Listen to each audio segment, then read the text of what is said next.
Hey BookTube, it's Angie. Finally got around to filming some videos. I did a lot of reading this month, but haven't gotten around to actually filming the videos for all that reading. Trying to make up for it now, but a lot of the videos I had intended for this month, they're just gonna have to carry over into next month. Had a bit of a scare with my blood pressure through part of this month. For those who have recently subscribed, if you haven't caught it in a previous video, one of the health concerns I have that I've had my entire life pretty much is I have chronic hypertension. It's not diet or weight related, it's something genetic, and I have to be on a pill all the time, and had a little bit of a scare recently because I have these moments every so often, phases, where it gets a little bit out of hand even when it's medicated, and it goes and does its own thing, and I almost always know when it might have something to do with that because I've dealt with it a while now and I can kind of tell when it's something serious. Recently I had a bit of a scare with just doing day-to-day stuff. I started having issues with my mobility, and I had issues with it for a few days. I wasn't connecting it to my blood pressure initially, but I was having issues with my grip strength going in and out. I had problems with dizziness, so it was hard for me to stand for very long periods. I was having queasiness, a lot of things going on. And finally, when it got really bad one night, I asked my husband to just do my blood pressure and just see if it was related to that. And that was definitely the culprit. It was scary high for me. So yeah, coming back from that was one reason why I didn't get to these videos, and just other stuff going on. You know, our outside lives we get caught up in while we're not filming, you know, the usual. But I'm trying to catch back up again. It happens every so often on my channel that I'll have the best intentions, and then I'll have to go away for a while, and then I'll come back and try to do like a filming spurt, which is what I'm trying to do now. So you may see a number of videos in this black and white sweater. I don't know how long my battery is going to hold up, because usually after 2 or 3 filming videos it tends to die down and I have to plug it back in. So I might be standing for a few of these and then sitting for some of them, because I want to knock a lot of these out. All that being said, I want to get caught up on some of the Women's History Month videos I wanted to do. March is coming to a close, so I think what I'll do is I'm still going to do the videos, but when I title them, instead of saying Women's History Month, they'll just say Women's History. Because, like I've said in other videos, it's not that this stuff isn't relevant outside of the month it's designated to, right? This themed video is going to be featuring military women. Not biographies, but novels that feature women playing important roles in the military. The first one I want to talk about is Not So Quiet by Helen Zenna Smith. And we're fighting with the glare again.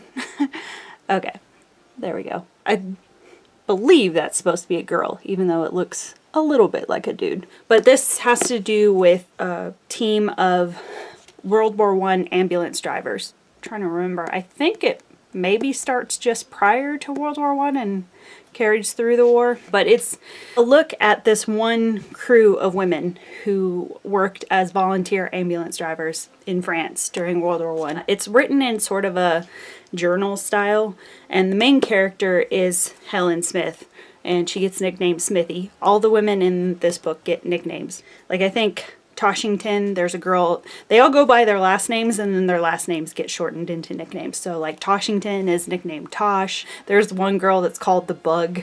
It's basically just Helen's viewpoint, her journal, as she's observing all these things within the camp when they're not off gathering wounded soldiers, and also when they have to go out on the field. So the story looks at all these different women within this one crew, all of the different things they have to fight against, not only with work situations, but also with their families back home. They all sort of find a camaraderie around their mutual hatred of this woman they call the commandant, who is also an ambulance driver, but she's also sort of in charge of everyone in the camp where they all stay. She has to do her own runs, but she also oversees everything that runs within the camp. So she has her own little section she lives in. But the reason everyone ends up hating her, though, is she tends to power trip a good bit. She has an important job, but she takes advantage of it. She doesn't really take anything seriously as far as the health and well-being of her crew. The women that are doing these ambulance runs, they have to do them at all hours of the day and night because, you know, soldiers are getting injured at all hours of the day and night. So she doesn't really seem to put much stock into how much sleep these women are getting, if all of their own medical needs are being met. She's just running them into the ground. And as the story progresses, certain characters start showing signs of not only physical wear and tear, but mental fatigue from just not getting enough rest, not being away from the situation enough. They have to deal with the fact that the canteen, I think they call it, you know, where the food mess hall area, they're churning out meals made with food that's either out of date, spoiled, rotten, that kind of thing. And the commandant doesn't care. She's like, oh, I eat it. Even though her crew is over there getting food poisoning from these bad rations. Whenever the girls try to address this to the commandant, her response is, if you don't require hospitalization, you're basically, it's like a, you know, fluffy little female complaint that you just have to get over. It's basically, if you're not dying, it's not a problem. You have to deal with that. And the other thing they talk about in here, which I thought was really important and still really relevant even to today's military, is the fact that these women go to war and back home they're getting all these letters from their parents and their aunts and uncles and everybody's, these community members who act like they're so proud of these girls and they make them heroes and say, you know, we're so proud of you doing your part for the war effort. And what Helen brings up is the fact that, yes, it's nice to have people proud of you and appreciate what you're doing, but at the same time, it's kind of annoying to have people constantly glorify what you're doing when they don't see what you're going through. When you're in, you know, the middle of everything, people getting gruesomely injured and people dying, and there's descriptions in here of these women having to muck out ambulances where people have, you know, bled out, they've had parts fall off of them, they've had their last moments, you know, they like vomit and then die, and all of these horrible things that these soldiers are going through, that these women have to watch, and it takes a toll on them mentally. But for some reason, when they go back home, nobody considers that from the female's point of view. You know, when the men go home, it's like, oh, you poor thing, oh, it's so tragic and war is so horrible. But for some reason, when the women go home, nobody is considering the fact that the women are seeing the same things. They're acting like, oh, these women, you know, they're just working in the kitchens, or they're rolling bandages. Everything is fluffy and they're distanced from it. And women did do those jobs, but there are also these women who were mucking out the ambulance vans and holding these soldiers' hands when, you know, their middles are cut wide open from shrapnel or whatever, and they have to see that gruesomeness the same as any soldier on the field.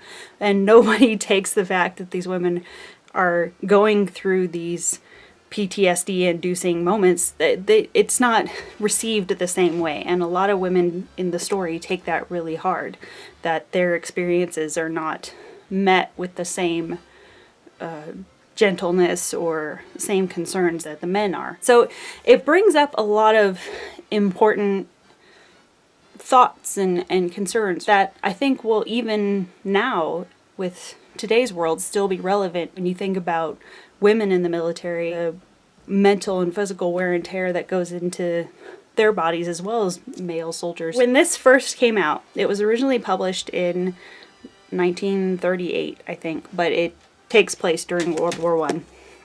And when Evadne Price, who's the woman who actually wrote this, Helen Smith is her pen name for the series. This is actually part of a series of 5 books.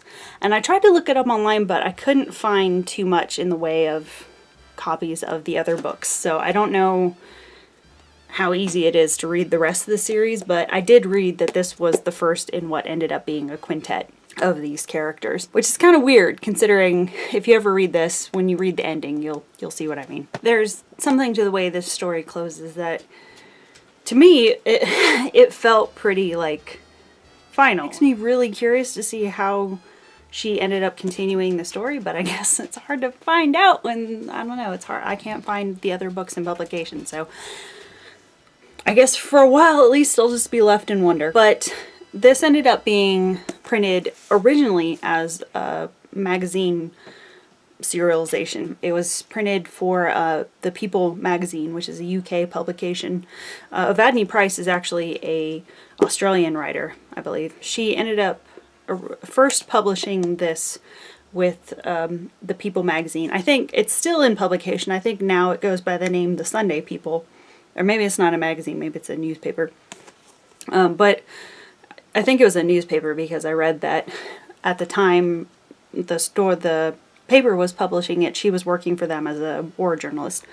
But even so, I would recommend this, especially for, I mean, I'd recommend it to anybody that's interested in this period. It does get graphic in parts, so if you're a little bit sensitive to that, just be aware of that going in there. There are some, I don't know, I'd call them triggering, but there are some graphic scenes as far as descriptions of what the soldiers are going through and some of the moral or life choices that some of the characters choose. If you're more sensitive natured, you may find offense with that, but just be aware of that going in, I guess, if you're still interested in reading this. But I would definitely recommend it to modern day EMS and military. I think they would get a lot out of this and be able to relate a lot to it. There is a section in here, if you're wondering what this tag is, my little snippets series I do where I read like portions of books. There is a part in here that I do want to do for that section, but obviously that'll be a separate video. So the next one I want to talk about is this little bitty book. It's a whole whopping like 68 pages. And this is an epistolary novel that takes place in World War II now. And this story, I didn't choose to put this one in here so much for the content being related to women's history, but the author herself I thought would fit into this.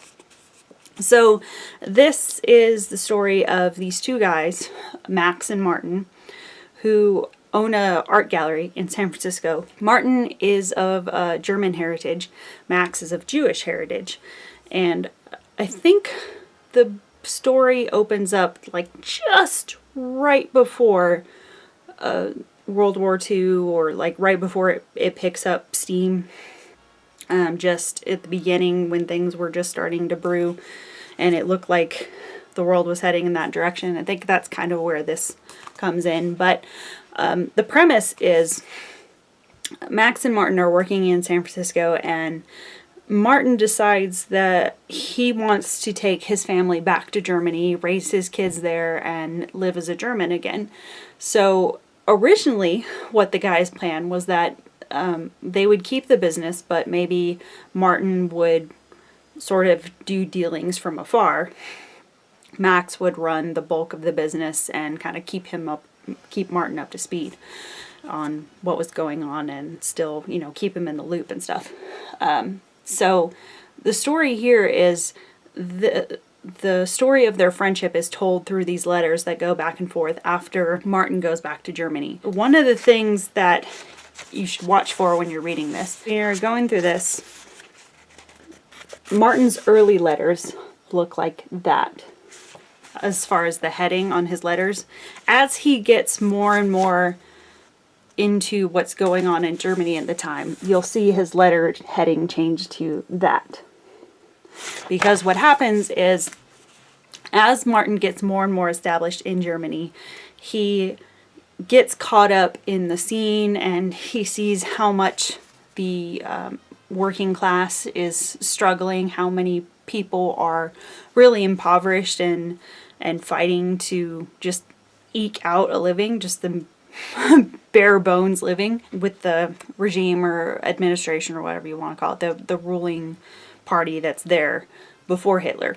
And when Hitler comes in, Martin talks to Max in his early letters about how people are sort of disillusioned with the world. They're very sad at the way things have been for a long time, and they're just looking for a change. And the thing that I felt was really eerie here was what Martin was saying seemed to echo what's going on in the US right now. There's a lot of people that have been fans of the president. And then there's another part of the country that's been very uncomfortable with the choices his administration has made and the way they've trickled down to the working class.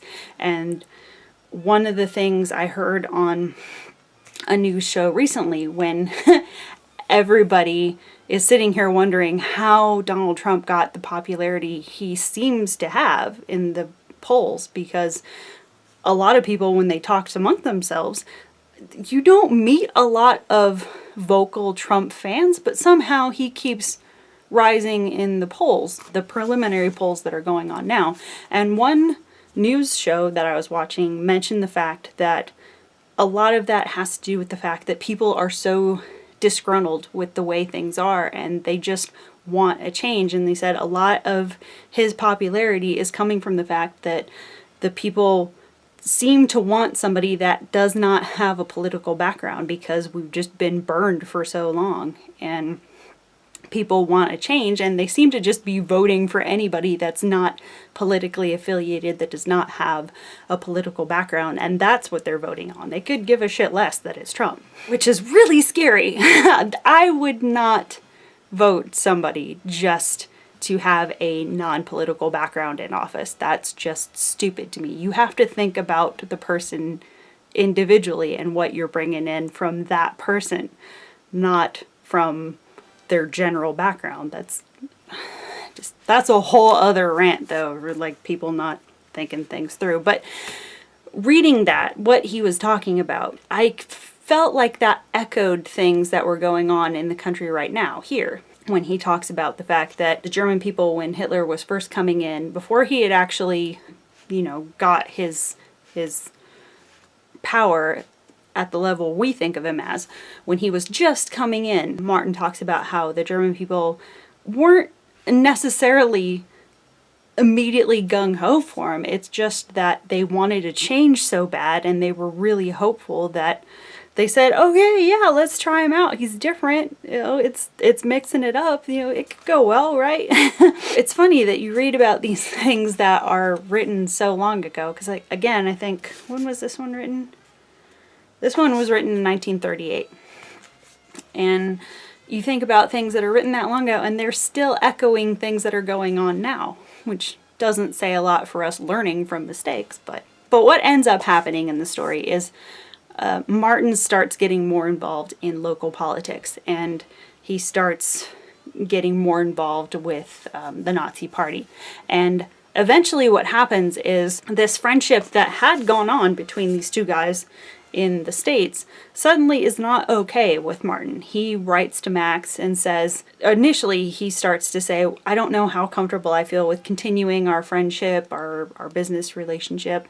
There's whispers about how I'm communicating with a Jewish man. It progresses to the point where Martin just flat out writes to Max and says, I can't write to you anymore. Please do not write to me. We need to cut this off right now.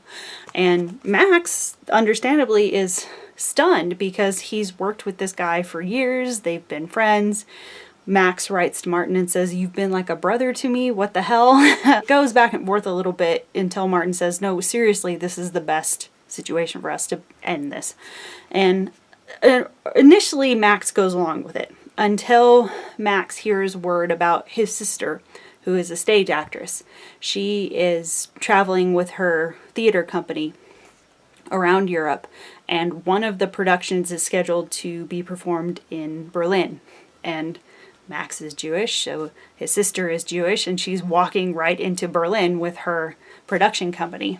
It's not a safe time for her. Well, Max writes Martin once again and says, okay, I understand what you're saying about us, but can you find out what happened to my sister? Because the thing that scares Max is the fact that he has a correspondence with his sister as well.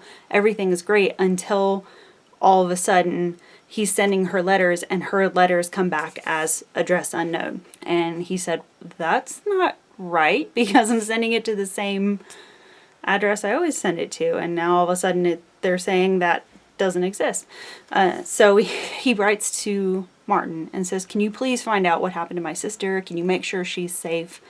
And I will leave it there, because it's beyond that point that the story gets really crazy and really powerful in just a few letters. For just being a few letters, I was blown away at what this was able to hint at and suggest and get the reader thinking about. I was going to read you one little part from one of Martin's letters just to show you how far gone his thinking had shifted after getting involved in the Nazi Party when he'd been friends with Max for so many years.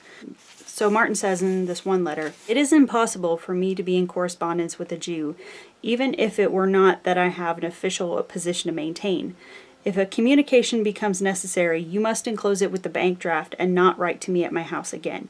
As for the stern measures that so distress you, I myself did not like them at first, but I have come to see their painful necessity. The Jewish race is a sore spot to any nation that harbors it. I have never hated the individual Jew. You yourself I have always cherished as a friend.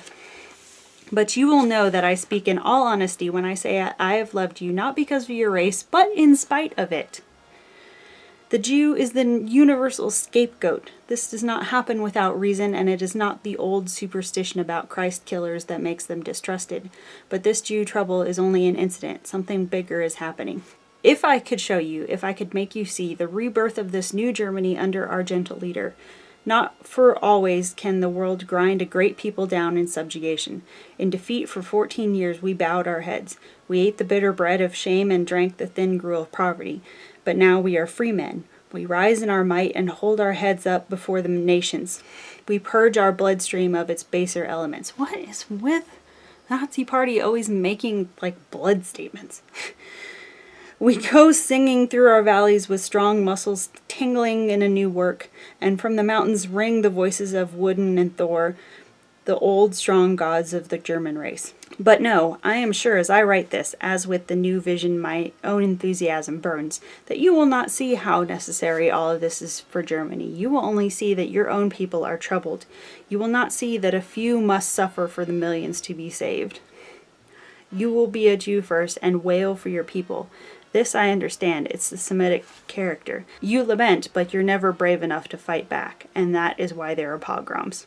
It's just tragic that, you know, these two guys that in America had no issue with each other. They had a business together and, you know, they interacted like brothers. All of a sudden, when they're split up and Martin has an outside influence, all of a sudden this guy that was like a brother to him is not good enough for his presence and is a blight upon society. It's tragic. But I think it is an important read still to look at just the ridiculousness of separating races and labeling people and all of that. I still think it's important, you know, and it's just like you can read it in like an hour, but it still held some really important powerful messages in there. The reason I included this video is just because of the history of Katherine Taylor. When she was writing this, again, this was serialized in a magazine first. When it came out in magazine form, it was pretty well received, and I think it ran in the serial form in magazine form in 1938, and Simon & Schuster came in 1939 and said, well, it did so well there that why don't we go ahead and publish it as a book form. And when it came out in book form, it blew up in popularity in the United States and much of Europe. Not surprisingly, in Nazi Germany at the time, it was banned. One of the things that I thought was interesting when I was reading the history of this is it's published as Katherine Kressman Taylor now, but when it first came out, Katherine's husband at the time said, "This is a bit strong to be coming from a woman's mind. It's not going to be that well received as a woman. So maybe you should drop your first name." And so she decided, okay, I'll do that. And so she just published it as Kressman Taylor. People took that as a guy's name, and she ended up using that as her professional name for the rest of her career. I thought it was important that, you know, she follows that tradition of having to hide your femininity behind a masculine name, but doing it so that the art can go before the ego, I guess. And knowing that you have a message you want to get out, so you want to get it out any way you can. And the fact that she could go back and be like, just kidding, it was a girl that wrote it, is, I don't know, I thought that was pretty cool. So just since we're talking about World War I and World War II, I thought I would throw it in there and mention it. The last book I want to talk about in this is Flygirl by Sherri Smith. This story is a unique perspective of the WASP program that went on during World War II. WASP stands for Women's Air Force Service Pilots. What happened was the United States Army, well, also they had a version in Europe as well. I guess I should clarify. But this story looks at the United States version of it. But the WASP program, that came about because it was World War II. There were a lot of male pilots being taken out, being injured, being killed, and they were just running out of bodies to put in the planes, and they needed the planes. So the Army came up with this idea to start up the WASP program.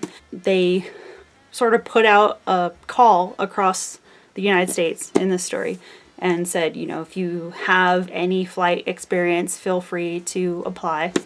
And the unique aspect of this particular story is this focuses on an African American woman who passes as white. She is light-skinned enough that she feels that she can get into this program without incident, because there was still a good amount of racism going on. Whether they needed people or not, there were still people there that was like, we don't need people that bad. It starts off that Ida Mae, the girl in the story, she comes from a farming background. She has an older brother who was going to medical school, but when the war came around, he got a position in the Army as a field medic. And when just before he's getting shipped off, he says, I want you to stay home, take care of Mom, take care of our little brother, and you know, maintain the household, because their dad had been dead for a number of years. And after the brother leaves, Ida Mae tries really hard to make that work for a while anyway. Her problem is she keeps hearing all these reports about what's going on overseas. She's living in Louisiana when the story starts, and she gets frustrated because she feels like she's pretty much just sitting on her hands. She does have flight experience, and it's her dream to become a pilot any way she can. She just wants to be in the air, but a lot of people keep saying, no, Ida Mae, sit down. You need to work on the farm, wait for a nice boy to come around, get married, pop out a few kids, live the life everyone else around us is living. And Ida Mae is looking at this small town she lives in, and she's thinking to herself, growing up in a black family in the South, in Louisiana, where she was living in a small town, she feels like the best she's ever gonna have is, as far as career choices, she's gonna be a housemaid or something, some sort of, laborer. But that's not what she wants out of her life. She wants to be a pilot, and everyone around her is trying to encourage her to let that go. And she gets to where she's like, you know what? No, I'm gonna figure out a way to make this happen. It's not going to die in me. I'm not going to let it go. I need to find a way to make this happen. So when the call for the WASP program applications comes in, she decides that she normally doesn't like to do the passing for white thing, but she said, this is my ticket in though. Nobody's going to give me a chance unless I do this. And so she dresses herself up and makes herself look as much as a, you know, well-bred white woman as she can. And goes in and gets accepted and goes into the program. But the problem is, while she's going through this program, everybody accepts her as white, but she's constantly in fear of being discovered. But Ida Mae feels like this is the best way she can help her family. The problem she runs into is the deeper she gets into training and the more respect she starts to get as a pilot, the more she feels like she's getting pulled further and further away from her actual roots. There's a scene in the story where Ida Mae's mother comes to visit her at the flight school in Texas where she's getting her training done. Ida's mother is much darker skinned. Ida's father was a light skinned black man.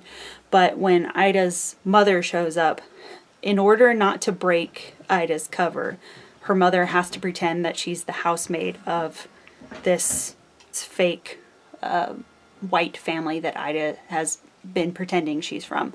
And that was one of the hardest scenes for me to read because Ida has to talk to her own mother like she's a housemaid. Ida talks about how it crushed her because it felt so demeaning, but her mom just went with it because she said, you know, this is your dream. I'm not going to kill that for you. I can take it. It's okay. And just, there was something really sad but touching in that scene that just kind of killed me getting through that. The story is mainly Ida getting through this flight school and having to decide, does she go on with this career she's been dying to have her entire life, but knowing that she'll probably have to continue to pretend to be white indefinitely, or can she go to her family? Is it better to go back to her family and accept her roots? Is there a way to have both? Because at the beginning of the story, she doesn't feel like there's a way to have both, but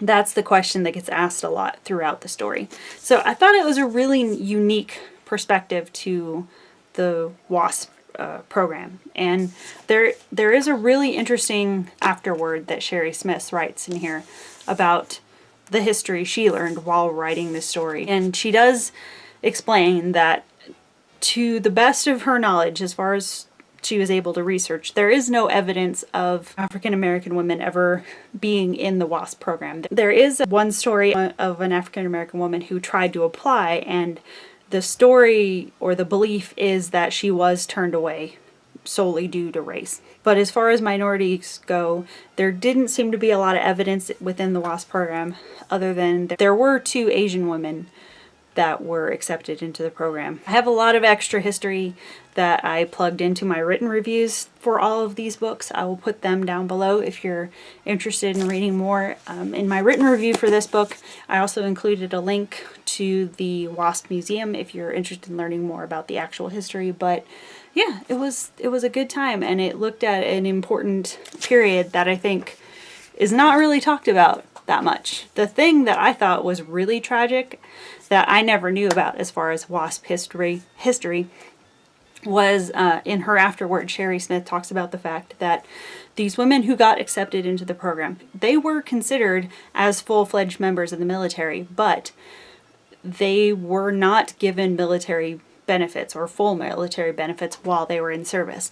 As it turns out, it wasn't until 1977, when the Carter administration signed the WASP Act, that the military went back and gave these women their due rights as military veterans and to give them full honorable discharges, which they didn't have before. It was just more like after World War II, the program disbanded and they just kind of shipped the women back home and said to figure out what you want to do for the rest of your life. Thanks for stopping by. A lot of women were left out in the wind, kind of. It wasn't until 1977 the military went back and said, okay, now we grant you full military discharge, honorary discharge, and we will now instate full military and veteran benefits for you and your families. Which, it's just ridiculous. It took that long for them to just get what they should have had as service members. The other thing I thought was crazy was Sherri Smith also brings up the fact that even though the female pilot program continued to grow through all these decades of the military, female pilots in the military were not allowed to fly combat missions until the 1990s. 1990s! Having the same exact training as guys. But until the 1990s, were pretty much confined to either doing supply runs, test piloting, that kind of thing. They were not allowed to do combat missions until after 1990. That was just like, for me, that was like yesterday. It's just insane to me that was a thing. Oh yeah, it was definitely education in reading just these few books. So I have more to talk about in upcoming videos, but like I said, those will come in later videos. Thanks for stopping by this time, and we'll see you in the next video. Bye guys!